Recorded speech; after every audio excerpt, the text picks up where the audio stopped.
एक बार फिर एक राष्ट्र एक चुनाव को लेकर चर्चा है।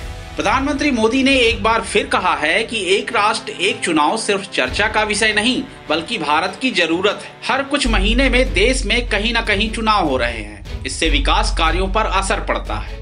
ऐसे में एक राष्ट्र एक चुनाव पर गहन मंथन की जरूरत है। यह पहली बार नहीं है जब प्रधानमंत्री ने इस मुद्दे पर बात की हो। इससे पहले जून 2019 में उन्होंने एक राष्ट्र एक चुनाव के मुद्दे पर सर्वदलीय बैठक भी बुलाई थी। इस मुद्दे पर चुनाव आयोग, नीति आयोग, विधि आयोग और संविधान समीक्षा आयोग एक दूसरे के साथ मिलकर मंथन कर चुके हैं। राजनीतिक दलों की बात करें तो अभी तक कुछ ही दल इसके पक्ष में दिखाई देते हैं। ज्यादातर दलों की राय इस मसले पर बटी हुई है। विरोध कर रहे दलों का कहना है कि यह बदलाव देश के संविधान के दो तत्वों, संसदीय लोकतंत्र और संघवाद के खिलाफ होगा। इस तरह से यह अलोकतांत्रिक है। कुल मिलाकर अभी इस पर सहमति नहीं बन सकी है। सिर्फ प्रधानमंत्री मोदी ही इस बात की सिफारिश कर रहे हों ऐसा भी नहीं है। साल 1999 में विधि आयोग ने पहली बार अपनी रिपोर्ट में लोकसभा और विधानसभा के चुनाव साथ कराने की सिफारिश की थी। इसके बाद साल 2015 में कानून और न्याय मामलों की संसदीय समिति ने भी एक साथ चुनाव कराने की सिफारिश की।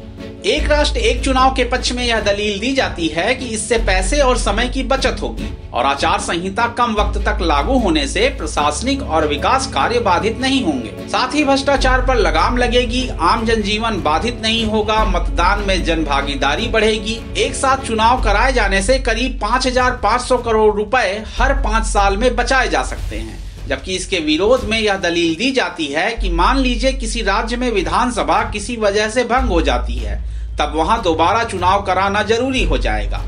लेकिन अगर एक राष्ट्र एक चुनाव लागू होगा तो 5 साल से पहले वहां चुनाव करा पाना मुश्किल हो जाएगा। और सिर्फ पैसे और वक्त बचाने के लिए हम लोकतंत्र को नुकसान तो नहीं पहुंचा सकते।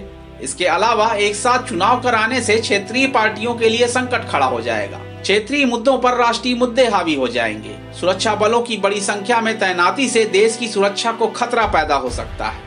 चुनाव नतीजे भी विलंब से आएंगे। ऐसी दलील दी जाती है कि लोकसभा और विधानसभा चुनाव में ना तो उम्मीदवार एक होते हैं, ना हालात और ना ही मुद्दे एक होते हैं। ऐसे में यह कदम लोकतंत्र का गला घोंटने जैसा होगा। यह कदम भले ही आर्थिक तौर पर नफे का लगता हो, लेकिन इसके पीछे बड़े नुकसान भी छिपे हैं।